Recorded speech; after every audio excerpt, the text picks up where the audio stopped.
This is El Al Flight 426, a Boeing 707 operated by the Israeli flag carrier. On July 23, 1968, shortly after takeoff from Rome, two armed militants belonging to the Popular Front for the Liberation of Palestine infiltrated the cockpit and seized control of the aircraft.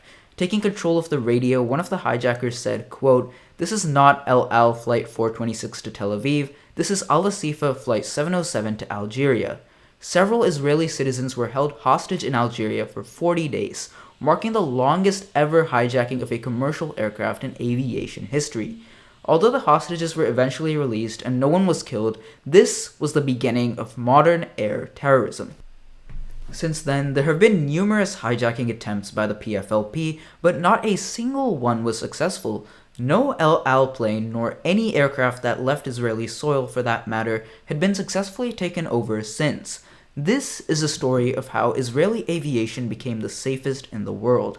Today, most airports in the world have some form of passenger screening, but Israel takes this a step further. The stringent security procedures begin before passengers even enter the airport.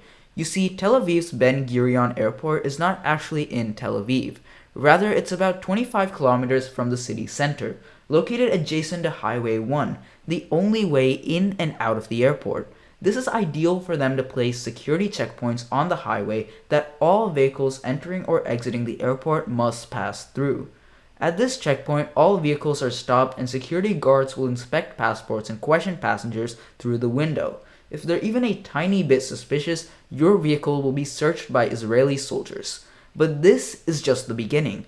After successfully getting through the first level of security, now it's time to actually enter the airport, which is patrolled by armed officers disguised as civilians and surrounded with hidden surveillance cameras 24/7.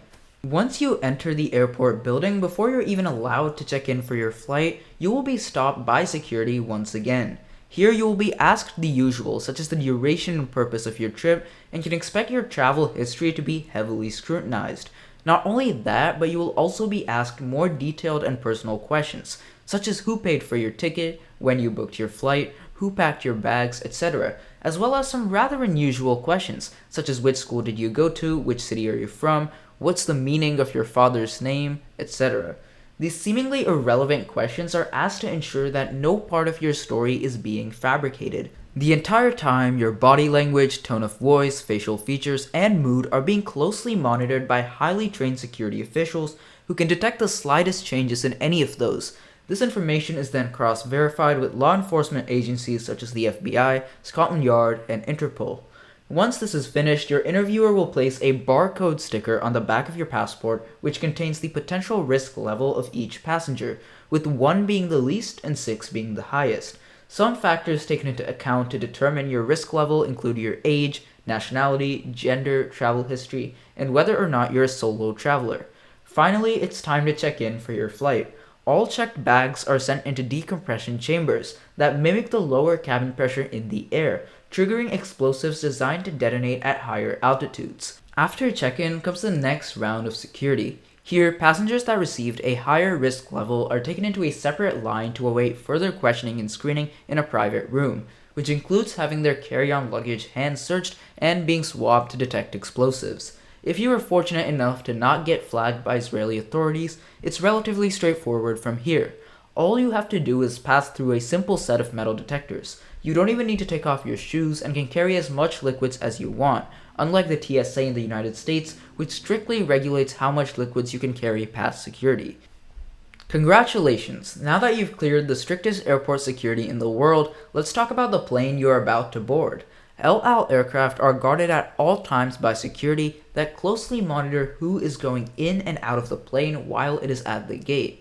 If an individual with malicious intent somehow manages to get past security at the airport, it's nearly impossible for them to cause harm, as all El Al aircraft have air marshals on board, dressed in casual clothing but carrying concealed weapons. They are highly trained in using weaponry, hand-to-hand combat, as well as the Israeli martial art Krav Maga, and have successfully thwarted multiple hijacking attempts. But perhaps the craziest of all, truly setting it apart from any other commercial airline in the world, is the fact that El Al planes are equipped with anti-missile defense systems, which can detect incoming missiles and send out flares to deflect them.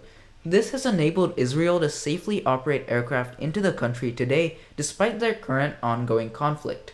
The bottom line is that unlike the TSA in the United States and similar agencies elsewhere, Israel doesn't employ as much advanced technology in their airport screening process, instead preferring to focus on what's often overlooked, the human factors. Rather than focusing on what inanimate objects you may or may not be carrying, they focus on you, the individual, to identify those who might potentially cause harm. But Israel leaves nothing up to chance, equipping all their aircraft with advanced technology and some of the most highly trained personnel to deter threats. This approach has been extremely effective. Let me know down in the comments below what you think about Israel's unique approach to airport security, and as always, if you found this video interesting, subscribe for more.